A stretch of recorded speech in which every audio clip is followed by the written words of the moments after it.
Can you guys see this? Yeah? All right. So thank you guys so much for this opportunity. It's been a blessing to be in short because God has been very merciful to all of us during this really, really tough time. And this is a time for us to dig deep into the Word, to be able to understand what God wants us to know. He's given us some respite, no travel time for those who are working. So, this is a good time for those who are at home. Everyone's at home, in fact. So, let's take this opportunity and, God willing, God speaks to each and every one of you. At any given point of time, if you want to ask me anything, please raise your hands, show some sign in the side. I will hopefully stop. And if you can't hear me in between, please let me know also. All right, we'll just start off with the topic.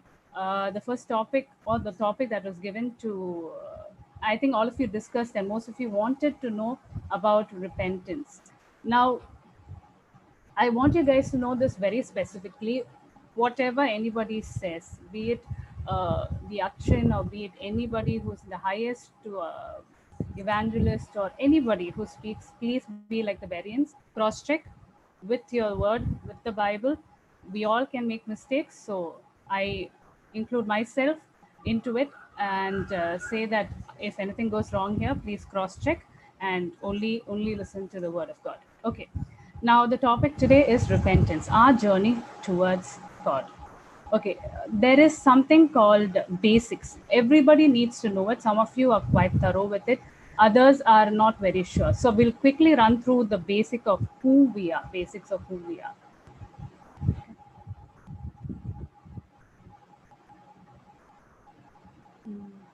Yeah. Can you see it? The first we talk about the being. Who are we? Who's the human body or the human being? Okay. The body, we are comprised of three: body, soul, and the spirit. Most of you know this, a lot of people don't know it, but we are comprised of these three components and body, soul, and spirit.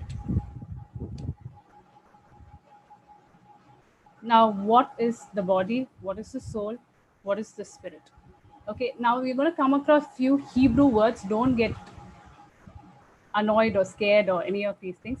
Hebrew is kind of cute. At the end of it, you'll understand because English as a language has one word, one meaning, sometimes multiple meanings, but Hebrew has a tendency, the language has a tendency to have multiple words, multiple meanings. It's quite complex. So we need to know a few of it to just understand what it is. So the Hebrew word of body is sarx, or that means flesh. Then you have soma, that is living body, and then you have the Hebrew word for spirit. Now you understood what the body is. I'll give you a good example of what exactly the body means. Okay. Think of yourself having an ice cream. Okay, a nice ice cream, which you like. You put it in the fridge. You safeguard it really well, and then you eat the ice cream. Do you keep the cup of the ice cream? No, you don't. You discard it. That's exactly what your body is. Body is a vessel. It's just a vehicle. At the time when God calls us, either before we die, we transform into a spiritual being, or after we die, He raises us up into the spirit form. So body is just a vessel. So any of you out there thinking that, hey, I don't have such a good body, I don't look like this, I don't look like that, I don't have the perfect height, weight, compositions, whatever it is for a very short while. Yes, the factor is we have to take care of our body, we have to make sure we are hale and healthy, and it is our duty to take care, but don't dwell too much into the physicality of the matter because we're not going to be in it for too long. Now, the next one is spirit. The Hebrew word for spirit is ob or obey. Okay, that is the spirit that God gives in us. And you have the spirit of God, Holy Spirit called pneuma. Okay, why all these terms are important, you'll know when you read the verses. Then you have ruach, that means the breath. Now you need to know something about the spirit. The body and the spirit are not in much control for us because body, it degenerates. By science you'll know that it just, every cell keeps dying each and every day, and in the end it leads to death. Spirit also, we can't control it. Like, try holding your breath, either ways you're going to die. Okay, so you don't have a control over your spirit, God has. And when you accept Jesus as your personal savior, He gives you the Holy Spirit, and His Spirit intercedes for our spirit when we are in trouble, or when we really don't have words to speak. God says that his Holy Spirit speaks on our behalf. Okay, now which area then we should look into? That is the soul. Nephes is the Hebrew word for soul. That means inner being of a man. There are multiple words, leb or lebe. Okay, leb is, we pronounce it as lebe. Okay, and it means heart. Okay, now you'll think, why is heart in the soul sector and not the body? Now, when Bible means heart and mind and all that, they don't mean the four-chambered heart, or your brain, or any of your organs. It actually means your inner self. That's why it's called lebe, or heart, means inner man. Okay, dianoia, that means mind. Okay, what causes that defilement? Let me just go up 1 minute. Now this mind, okay, all these terms that are given over here, we need to concentrate on the center portion, that is the soul. Now you need to know that soul is the most important part than the body and the spirit, which we are responsible for, which is going to be there for eternity. This is the part which is going to be there for eternity. So what causes the defilement of this soul? Okay, I hope everyone's getting what I'm saying. Is it Greek and Latin and Hebrew? Okay, I hope all of you are getting what I'm saying. What causes defilement of the soul? Okay, sin. This three-letter word, if I'm going to ask you to explain it, you'll have wonderful words in the from the dictionary saying it is the thought, the defilement of the inner being, all that. You know what sin is in Hebrew? Let me at least show it to you in Hebrew. It's hamashia, okay, or hamatia, which means to err. It's just to make mistake. Sin is simply a mistake that you have done. Now you'll be in deep soup thinking that everything that I do, I make a mistake, then that's problem, that's sin. Depends on what that mistake is. If you're going to write a letter and you make a spelling mistake, that's not a mistake, that's an error. Okay, but it's not a mistake. Anything that you're going to do that causes harm to yourself, somebody else, or any form or structure, that is a sin. To go wrong, to miss the mark, wander or violate God's law. Thus, sin is the same for God. Okay, God doesn't have anything small sin, big sin, white lie, black lie, deep lie, dark lie, whatever it is that you put it in. God doesn't have that. Be it you are a murderer, or that you are anybody else, or just the thought process of displeasing, okay, God or somebody else, any thought, even of that of envy, of strife, or something that you did not like, okay, that is also considered sin in front of God. Okay, 1 minute.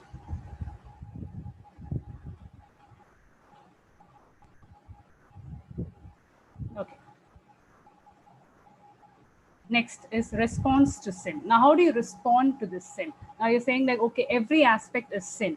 Now how do you respond? Now the non-Christian view and a Christian view, I'm categorizing this into a very wide sector, because even in Christianity we have people who are like the tombs, who are externally Christian, internally they are not. So just for the broad spectrum of it, okay. Both, when we make a mistake, we say both the sectors, non-Christians and Christians, we repent and ask for forgiveness from God. It's the same for both. Now, for the non-Christians, what do they do next? They believe in doing good deeds. They will go ahead and do some donations, give food to orphans, etc., etc. Okay, and anything that in the future atonement also they will try to do. What do we Christians do? We're kind of smart. Okay, we'll be more regular to church. We'll help out on more Christian activities, more volunteering stuff. We'll go for orphanage visit, ministerial services, and we'll listen to a lot of gospel music and sermon. Right? We'll try to up that factor. Okay, we will listen, we will do, we'll do all that. Okay, but we are missing some mark. We'll get to know what that is. Now, what do the non-Christians do when they backslide or they kind of go back to the sin? So they start upping their quotient of doing good, and after that they'll just bury it deep. Okay, they probably, like, whatever sin they are in, big or small, they'll bury it deep. What do we do? Now that's more interesting, right? We fall back to sin. We'll feel remorse. Okay, we'll feel bad about it, and we'll do the above, the same activities. We'll up that quotient, and then we'll compartmentalize. our sin and cover it up into a good Christian cover, like nice. Can you see my frame?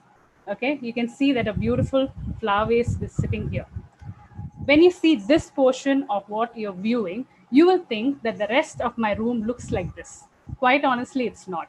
Behind me, there is a bunch of horrible looking dusty boxes.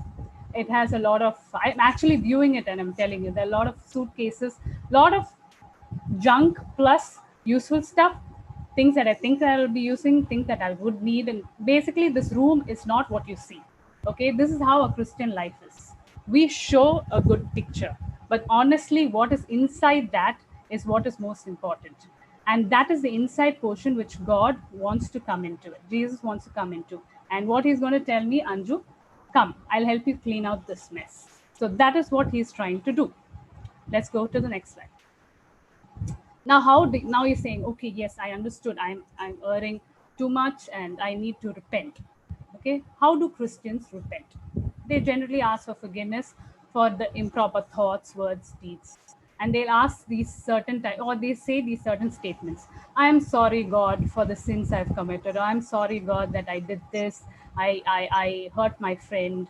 Or it could be, I am sorry, God, that I murdered, I committed adultery, anything, whatever you can put into it, these two statements will cover that. What does repentance mean in the Bible? Now, this is a generistic repentance, what I said before. What we should be interested in, what Bible says about repentance. What does Bible say about repentance? Now comes Hebrew again. Nachim or Nachem. Okay, the bracketed one is how you pronounce phonetics. Okay, Nachem, which means to be sorry, to console oneself, regret. Now you'll ask me, hey, that's what we generally understand what repentance is. Well, watch the verse afterwards. Genesis 6:6. And it repented, that is Nachim, the Lord, that he had made man. Okay, man in Hebrew means Adam, in how we pronounce it is Adam, which means mankind. Okay, that's why the name Adam. Okay, on the earth, and it grieved him at his heart. Remember reading Leb or Lebe, that means heart. This is not, God is not a physical form, he does not have a four-chambered heart. It's talking about his inner being. Okay, so the repenteth or nacham, that is, he feels sorry, is God's way in this sentence. Okay, he is feeling sorry, he created mankind. Now, what form of repentance does God want us to have? Okay, Hebrew word is metanoia. Okay, metanoia. Okay, pronounce it that way. You remember this word, this is very essential. This is one of the few Hebrew words for today you need to know, and it means a purposeful change of mind. Does not mean I am sorry, God. It does not mean please forgive me, God. It is a change of your mind. It is a renewal of your mind. That is what in the Bible talks about repentance. There are other words used. We will get into that later. Now, references for this. Very important to always know where and what you're talking about. Okay, Matthew 3:8. Bring forth therefore fruits. Hebrew word karpos, which means nothing. It's not about the actual fruit. It means deeds. Meat that is worthy for repentance, metanoia. If you read it in the sentence properly, bring forth therefore deeds worthy for the renewal of your mind or a change of your mind. Okay, next verse. I indeed baptize you with water unto metanoia, that is change of your mind. But he that cometh after me is mightier than I. This is who John the Baptist is telling. Okay, he's saying this, whose shoes I am not worthy to bear. He shall baptize you with the Holy Ghost and with fire. Holy Ghost, you know, once you accept the Lord and Savior Jesus Christ into your heart, he will give you the Holy Spirit and fire. Now you'll think of fire, does he burn me? You know, that that sort of thing. No.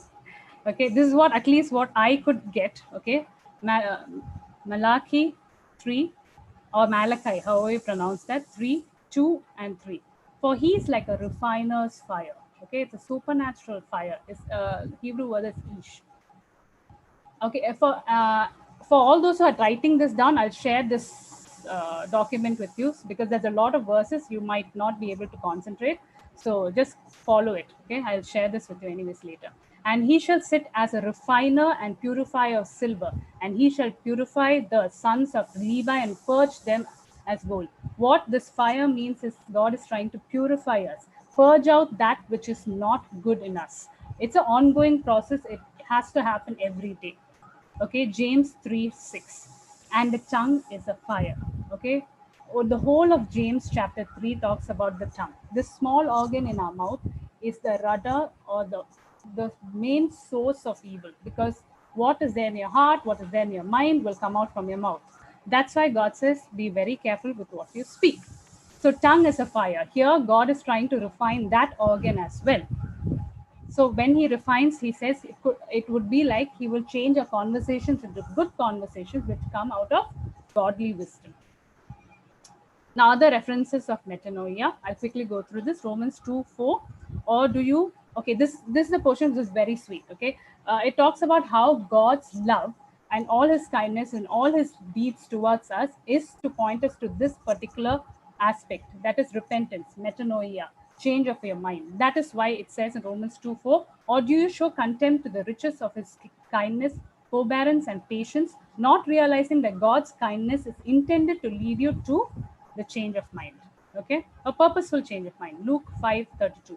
I come not to call the righteous, but sinners to repentance. Okay, now you need to know again a terminology commonly used in Christian field is sinner.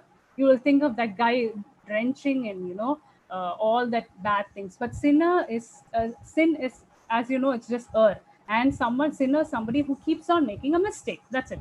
It could be any of us. All of us fall into category. So he wants us to have a change of mind.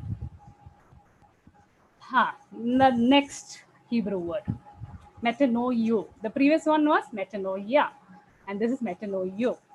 Okay, this means pretty much the same, but with an additional factor: change of mind with the abhorrence of one's past sin.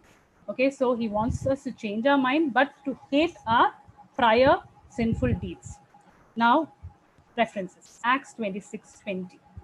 First to those in Damascus, then to those in Jerusalem and in all Judea, and then to the Gentiles, I preach that they should repent. This repent is metanoio. That means change of mind with the abhorrence or hatred towards a past sin, and turn to God and demonstrate their repentance, which is metanoia, by their deeds. So changing your mind by abhorring your sin will lead to you have a change of mind which shows in the deed. Okay. Luke 15:7 and 10. I tell you that in the same way, there will be more rejoicing in heaven over one sinner who repents, metanoio, okay, who has a change of mind plus abhorrence of sin, than over 99 righteous people who do not need to repent. That is, 99 righteous people who do not need to change their mind. This is a reference given right after the sheep, the lost sheep, the 99 the shepherd left behind, and the one he seeks. So this is the answer that, or this is the conclusion which Jesus gave. Now, this is the conclusion Jesus gave after the lost coin. In the same way, I tell you, there is rejoicing in the presence of the angels of God over one sinner who repented. That is metanoio. Okay, not just change of mind, but change of mind with the abhorrence of or hatred towards your prior sin. Now you'll ask me then, oh, these are like really heavy duty repentance stuff. How do we truly repent? True repentance in Proverbs 28:13, it states, whoever conceals their sin, pesha. Okay, sin is in this sense is pesha. I told you the terminology sin, sinner, all that will have multiple words. Okay, so in here the sins means pesha, that means transgressions, does not prosper, but the one who confesses, yada, or cast down. Confession is not, I am sorry, God, and all these things. It also means that you cast down. You lay down at his feet and renounce or forsake them to find mercy, which means rakham, compassion or love. Okay. Mercy means not to, we have that term, be merciful to me, be kind to me. It is more to do with your actions also, being compassionate and overall being the term love. So I just made it into a particular sentence, a long sentence, but bear with me, okay? Metanoia leads us to deeds, which is the result of metanoia, that is the change of mind, which in turn helps us to be in an active state of yada, that is casting down. You're actively casting down your issues and troubles, thus directing us to be the mirror image of God. What is a mirror image? You stand in front of a mirror, you look, you see. That is the mirror image. Now, when you stand and see, you need to be reflecting who Jesus is. And who is Jesus? Jesus is the express image of God. Okay, now to understand express image, who's an express image? What is an express image? We consider God as a big stamp. Okay, and he also has a big stamp pad. Now he dips the big stamp into the stamp pad and puts a chap down onto paper. Now Jesus is the exact copy in a more understandable format of God. God is this. It's okay. You can see my hands going out of the screen. So that is God.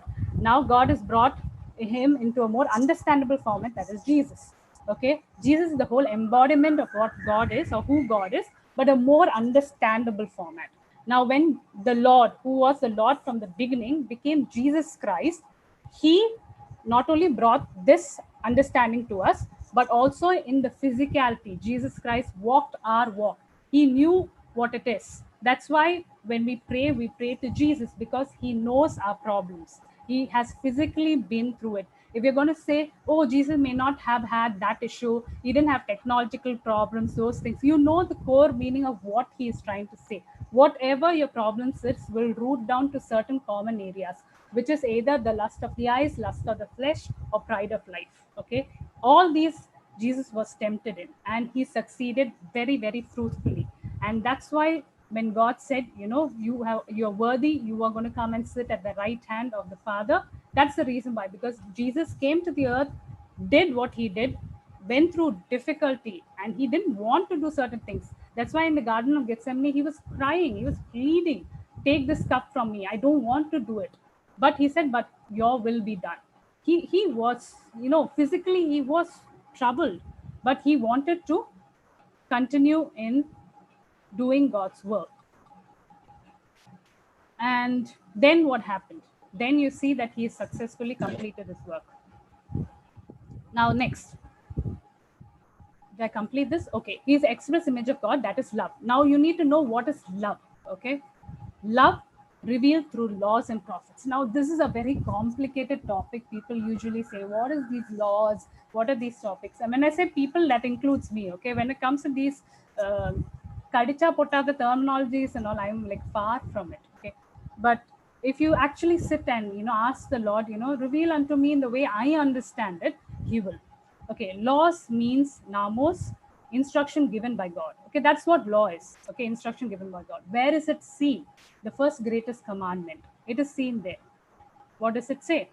Love the Lord thy God with all thy heart, kardia, that is center and seat of your spiritual life, and with all your soul, stuko, okay, stuche, feeling, desire, and with all thy mind, dianoia.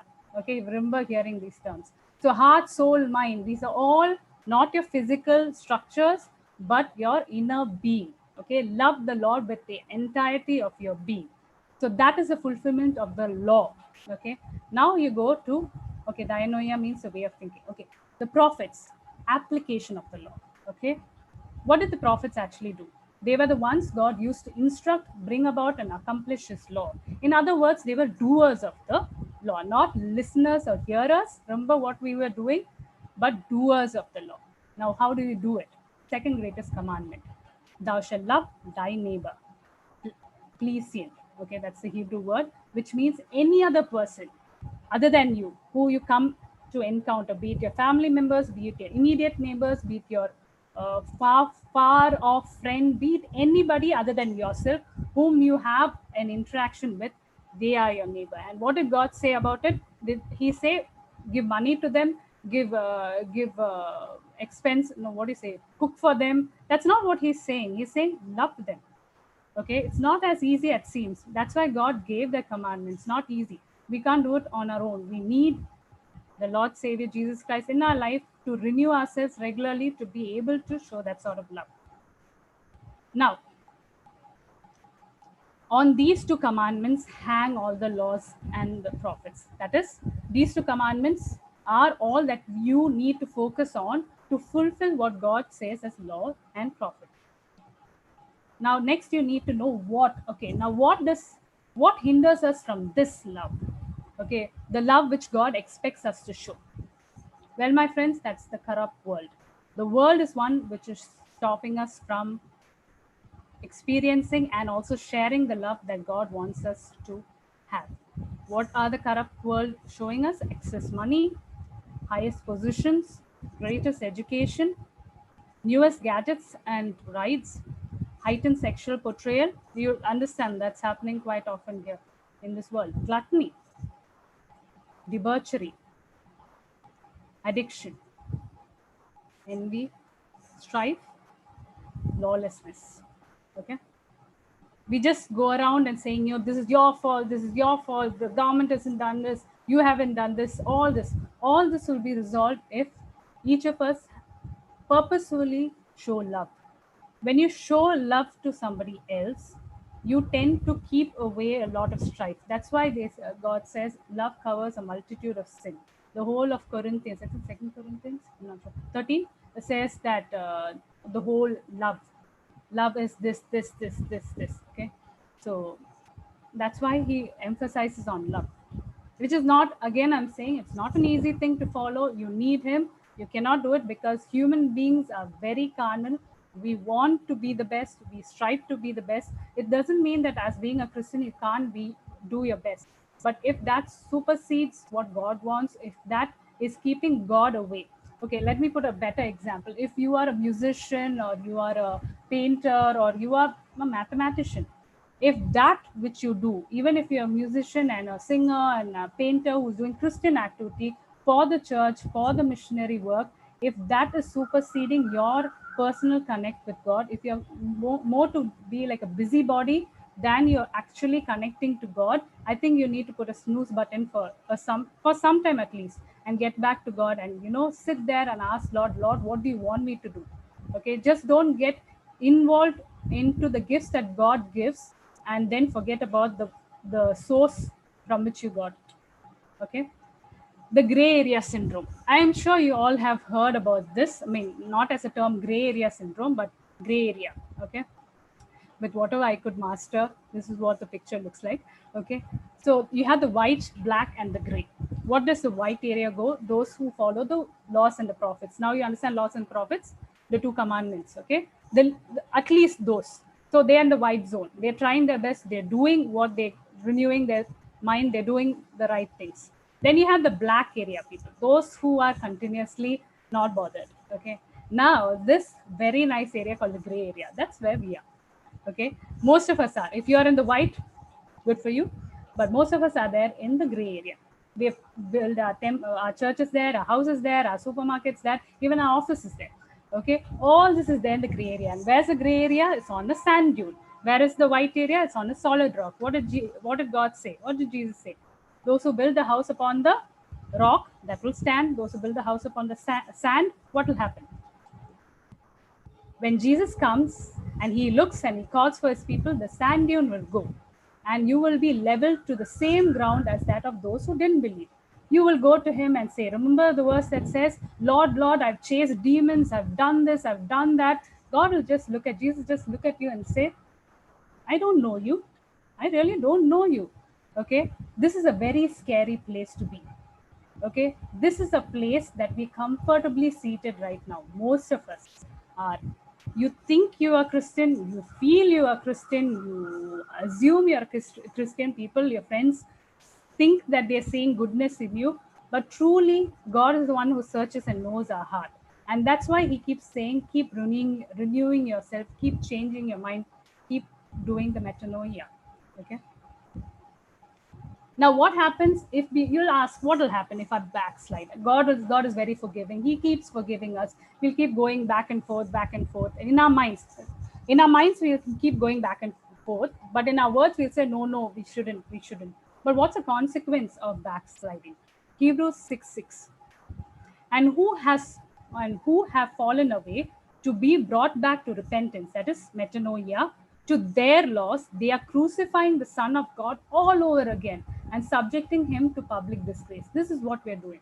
We are a living banner of Christ. Anybody who knows us as being a Christian are watching us, and any act or deed that is or making a mistake in front of people, or on hidden mistake that is not seen by the people but God is seeing it, any of these categories, we are crucifying the Son of God again and again and again on the nail, on the cross. Do you want to do that?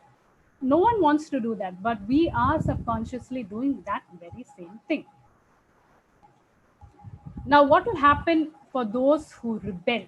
Okay, what's the consequence of those? Now you're backsliding, but there are some people who will keep doing that in their mind. Okay, keep doing that in their mind. And what will happen for rebellion? Hebrews 3:15 and 16. As has just been said, today, if you hear his voice, do not harden your heart, as you did in rebellion. Who were they who heard and rebelled? Who were they that who heard and rebelled? Weren't they not all those Moses led out of Egypt? Now, this whole story talks about the Israelites and the 40 years they were there.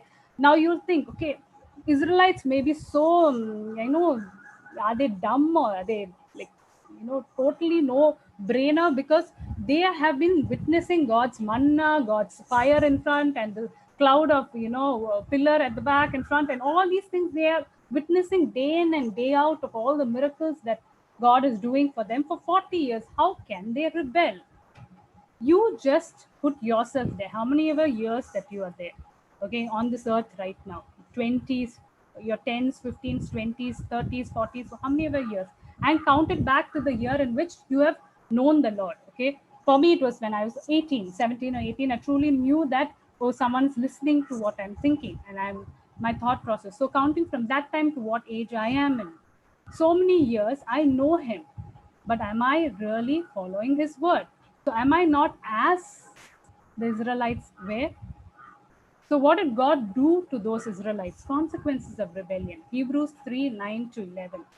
Where your ancestors tested and tried me, though for 40 years they saw what I did. That is why I was angry with the generation. I said, their hearts are always going astray, and they have not known my ways. Okay, can I read it? I'll just paraphrase it, or I'll just replace something. Okay, when you, Anju, tested and tried me, though for how many ever years, you have seen what I did. Yet that is why I am angry with you and your generation. I said, all these people and their hearts are always going astray, and they do not know my ways. Now, the scary part. Now, if God says, so I declare an oath in my anger, they shall never enter my rest. Okay, this is a very scary statement to hear from God, because this rest is not about dying. This is rest is about eternity. It's about being with the Lord forever. You rather be there than the other consequence of hell. Okay, you will say that, hey, that's a far off thing. Actually, what you are here right now, this is the shortest span, that is a longer one. So the more you concentrate on that and lesser on this, that doesn't mean that you shouldn't live. You're given a life for a purpose. When you fulfill the purpose, God will call you. Okay, until then, this just to point out, you do not have the rights to take your life. Okay, let's put it that way. The life, the breath is given to you by God, and he only has the right to take it away. And if you, by a really gutsy way, those who have real good guts and those who really are really tormented, okay, they take such drastic steps. You have a lot of examples in the Bible of those who have actually taken their life. One is Judas Iscariot, okay, one who walked with the Lord, but once he betrayed, he felt remorse and then he took his life. Okay, so there are a lot of examples in the Bible. I think there are 7. I read it somewhere in the Google. So you don't have the rights. Okay, now you ask me, where would their soul and spirit go? I don't know, but that it will be there in the Bible. I haven't dug that deep, but I know one thing: I don't have the rights. He gave me the breath. He only, when he takes it away, do I have the rights to give it off. And if until then I have the breath that he has given me, I need to do his work. Okay, what should be done then? What should be done? Okay, Malachi 3:7. Ever since the time of your ancestors, you have turned away from my decree and have not kept it. So, this is what God says: return to me, and I will return to you, says the Lord Almighty. Hebrews 3:13. This is what you need to do as fellow believers. But encourage one another daily, as long as it is called today. Very important, we don't have any control of the past, yesterday. We don't have any control of the future, that is tomorrow. We only can do what we can do today, that is present. Present means a gift. Okay, that is why it's called present. You have only control of what you're going to do now. You don't have control of even a microsecond before. So do as long as it's called today. So none of you may be hardened by sin's deceitfulness.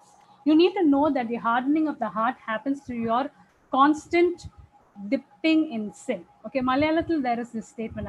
Pardon me if I'm wrong. Nananyo adondu mungi kulikam, something like that. Okay, so that means you already dipped into it, so might as well take good bath in it. Okay, so that's not what God intends us to do. If you have dipped into sin, metanoia, change your mind. Metanoio, after that, change your mind with abhorrence of your sin. Okay, and devil is in Hebrew, actually it means deceitful, or someone who makes false accusations. Okay, that's what the devil is. He will keep telling you that you are not good enough, you are not pretty enough, you're not smart enough, you've already committed the sin, might as well keep doing it. No one will get to know. No one will get to know, quite honestly. Half of things that we do, no one will get to know, but God does. And in the end, nobody else is going to stand in front of God other than you as an individual, and He will ask you this question: What did you do, Anju? What did you do, Tanya? What did you do, Sam? What did you do, Nihal? What did you do with the time that I've given you?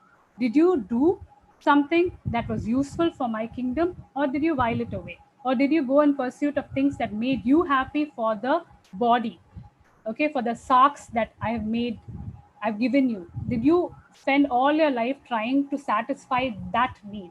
Did you forget what you need to be doing? Second Chronicles 7:14.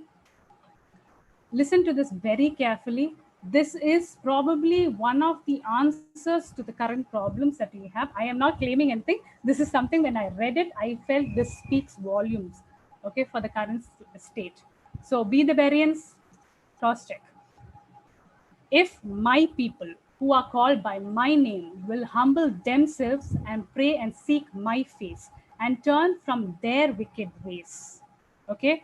He is not talking about your neighbor who's not a Christian. He's not talking about your friends who are not Christians or believers. He's not talking about any of the external factors. He's talking about his people, that is you and me. If you and me, who are called by his name, if we humble ourselves and pray and truly seek his face, then, and turn our wicked ways, okay, turn from our wicked ways, then God says, I will hear you from heaven and I will forgive your sins and will heal the land. All of us have been praying. Okay, there has been enormous number of prayer chains happening from the time coronavirus happened. And I'm really blessed and touched with the amount of effort and dedication people have to keep doing this. You know, earnest prayers. But let me remind you of one thing. This might be God's way of telling you, good, you're praying for the world, but first you need to humble yourselves, pray and seek my face and keep away all your evil. Then and only then, maybe I will hear from heaven and I will forgive all your sins and heal the land. Okay. Now, how do we, what is our role then? What is our role in this kingdom? What should we do? Like, you might say, I don't have this talent, I don't have a talent to preach, I don't have a talent to sing, I don't have a talent to or the gift to do things that are so externally visible. Okay, there are many gifts and talents that God gives that doesn't come out in the open, but you need to know one common thing that all of us need to do: proclaim the truth. And what is that? 2 Timothy 2:25. When someone is not of our belief, what should we do? Opponents must be gently instructed. We go in fervency. It's like, no, the Christians are the thing. This Jesus is the only way, the truth, and like, there you go, pounding and make them so uncomfortable. No, that's not your duty to do. Opponents must be gently instructed in the hope that God will grant them repentance. That is metanoia. God will give them. If they are meant to be in God's kingdom, God will give them the repentance. That is the change of mind, metanoia, leading them to a knowledge of the truth. And what is that truth? Which I already stated. John 14:6. Jesus answered, I am the way, the truth, and the life. No one comes to the Father except through me. We are like those in these big stadiums. You have this foam fingers, hand, and I don't know what that is called. Okay, those things that point upwards.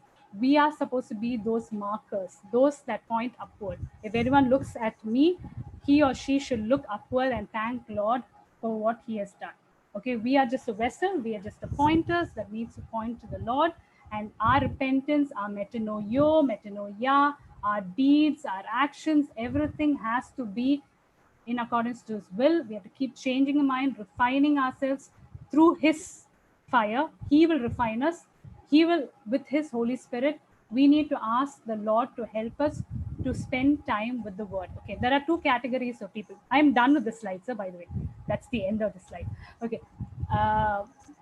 There are two categories of people. There is one that which is people who have experienced God's love, people who have experienced God's grace and God's mercies, and then people who got to know God through the Word.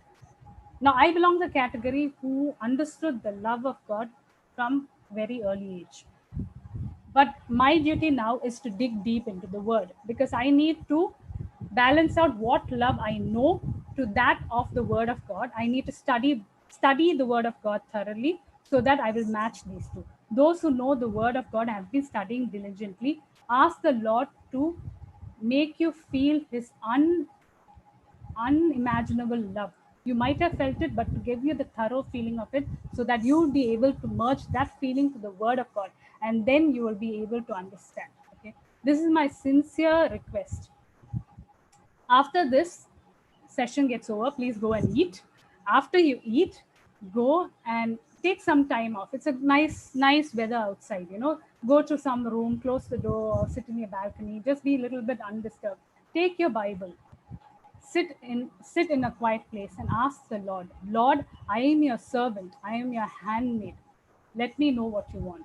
Make me understand. If any of you are there sitting there thinking that I do not understand the Bible, this is too difficult for me. We have many versions of the Bible. So you have a beautiful app called the My Sword, I think, in the phone, where you have all the types of versions of the Bible. So in case you kind of find KJV, try to stick to one version. And if you find it difficult, switch over and see. Uh, Refer the Bible. I like a hard book, so you refer that. I like to underline. It's up to you what you like to do. Have a book, have a paper, write down those verses or words that speak to you, and then you'll be able to go back to it, meditate on it, understand what God is trying to say to you, and then take it one step at a time. Okay, I am not an expert in the Bible. When you're seeing these slides, if at all if something comes to your mind, oh, she knows so much. No, it is a process, and I am learning too, and I'm still in the process. I have a long way to go. I might take years to reach a complete understanding of what everything is said, but I know one thing, that God loves me, and I need to love Him back, and I need to love everybody else. And that's what I want you to take from here: love. God is the embodiment of love. Jesus is the visible form of love. And when we reflect Jesus' image, we have to reflect that love.